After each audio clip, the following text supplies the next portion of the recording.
क्या Hollywood film Black Panther Wakanda Forever जो आज इंडिया में सिनेमाघरों में रिलीज हुई है, not just in English but also the dubbed Hindi version has open today, क्या ये फिल्म इंडिया के ऑडियंसेस को भाएगी?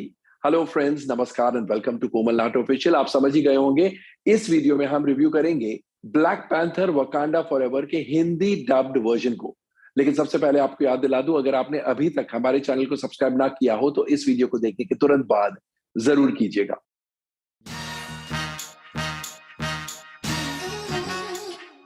टी छल्ला जो वकांडा के किंग हैं, उनकी मौत हो जाती है और उनकी बहन और मम्मी बहुत ज्यादा दुखी है। इनफैक्ट डिस्ट्रेस्ड है, डिस्ट्रॉट है।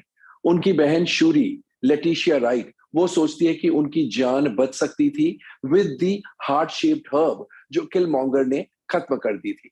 एक साल बाद अब Wakanda is under pressure from the rest of the countries. सारी कंट्रीज उनको प्रेशराइज कर रही है कि उनके कंट्री में जो वाइब्रेनियम है उन दूसरी कंट्रीज के साथ भी शेयर करे। लेकिन वकांडा ये नहीं चाहती है, वकांडा जो कंट्री है वो नहीं चाहती है, और इसलिए CIA वो एक वाइब्रेनियम डिटेक्टिंग मशीन का इस्तेमाल करती है to detect deposits of vibranium in the sea. उनको लगता है कि वाइब्रेनियम सी में छुपा हुआ है और उसे डिटेक्ट करने के लिए मशीन का इस्तेमाल करते हैं। यहां पर नमोर यानी टिनॉक यूएर्टा अपने ब्लू स्किन्ड वाटर ब्रीदिंग जो लोग हैं उनके साथ CIA की टीम को खत्म कर देता है। CIA को लगता है कि वकांडा वालों ने किया है और इसलिए वकांडा से वो नाराज है।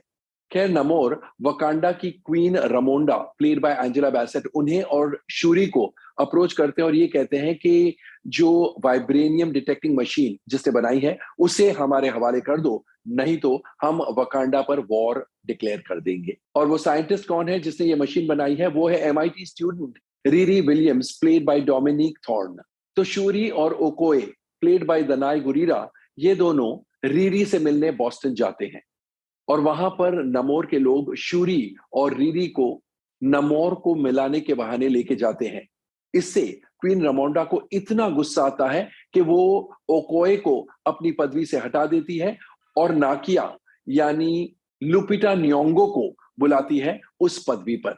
नाकिया को भेजा जाता है शूरी और रीरी को वापस लाने के लिए, और नाकिया शूरी और रीरी को एस्केप करने में मदद करती है।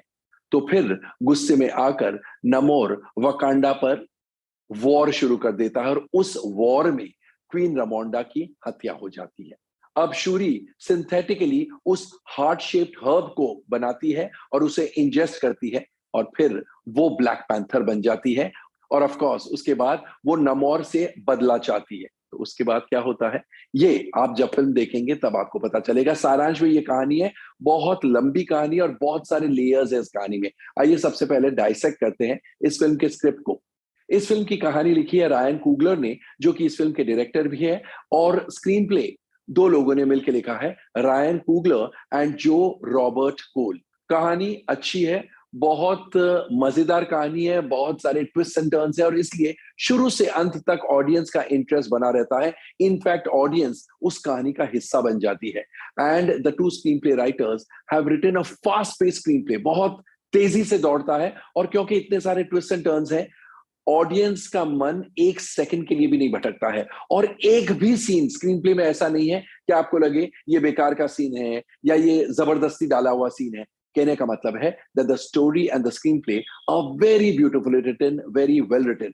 और एक बात, कहानी और पटकथा इनमें ड्रामा है, इमोशंस है, थोड़े बहुत लाइट मोमेंट्स हैं, बहुत सारा एक्शन है, बहुत सारे थ्रिल्स हैं, यानी होलसम एंटरटेनर है। And not to forget family emotions. Family emotions इतने भरे हुए हैं कि आपको लगता है आप एक होलसम एंटरटेनमेंट वाली लिखी हुई फिल्म देख रहे हैं।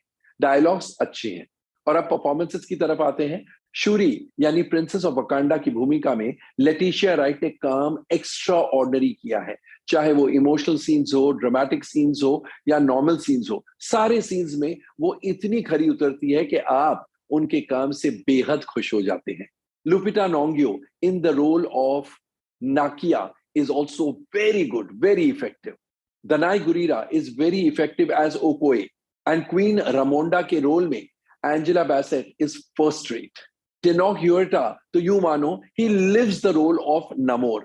इतना बेहतरीन काम और इतना फंटास्टिक एक्शन कि आपकी आंखें खुली की खुली रह जाती है जब वो पर्दे पर होते हैं। Dominique Thorne as Riri Williams lends very good support. M'Baku की भूमिका में विंस्टन ड्यूक ने भी अच्छा सपोर्ट लेंड किया है।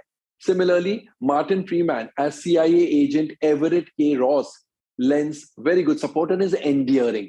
Julia Louis-Dreyfus has her moments as Valentina Allegra de Fontaine. Of course, इनके अलावा बहुत सारे और एक्टर्स हैं और सभी ने अपना अपना काम सही अंदाज में किया है।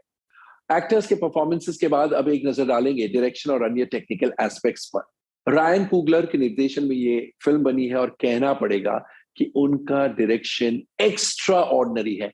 उन्होंने एक बेहतरीन फिल्म बनाई है जो सारे एज ग्रुप्स के लिए और सारे टाइप ऑफ ऑडियंसेस के लिए है। शुरू से अंत तक वो ऑडियंस को बांध के रखते हैं, उनका अटेंशन 1 मिनट के लिए भी कहीं नहीं भटकता है। फिल्म में गाने हैं जो अच्छे लगते हैं और लुडविग गोरांसन का बैकग्राउंड म्यूजिक तो बेहतरीन है। Autumn Durald Arkapaw cinematography is outstanding, brilliant, fantastic. Computer graphics भी एक्स्ट्रा ऑर्डिनरी है। फिल्म की एडिटिंग भी सुपर शार्प है और इसकी हिंदी डबिंग बहुत ही अच्छे से की गई है। तो overall black Panther Wakanda forever एक श्योर फायर हिट है। कहने का मतलब है कि ये जम के बिजनेस करेगी इंडिया में। हिंदी डब्ड वर्जन की बात कर रहे हैं। तो दोस्तों, कैसा लगा हमारा review of black Panther Wakanda forever?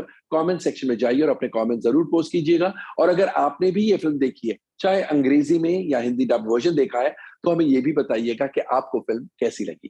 Thank you, शुक्रिया, फिर मिलेंगे। Take good care of yourselves.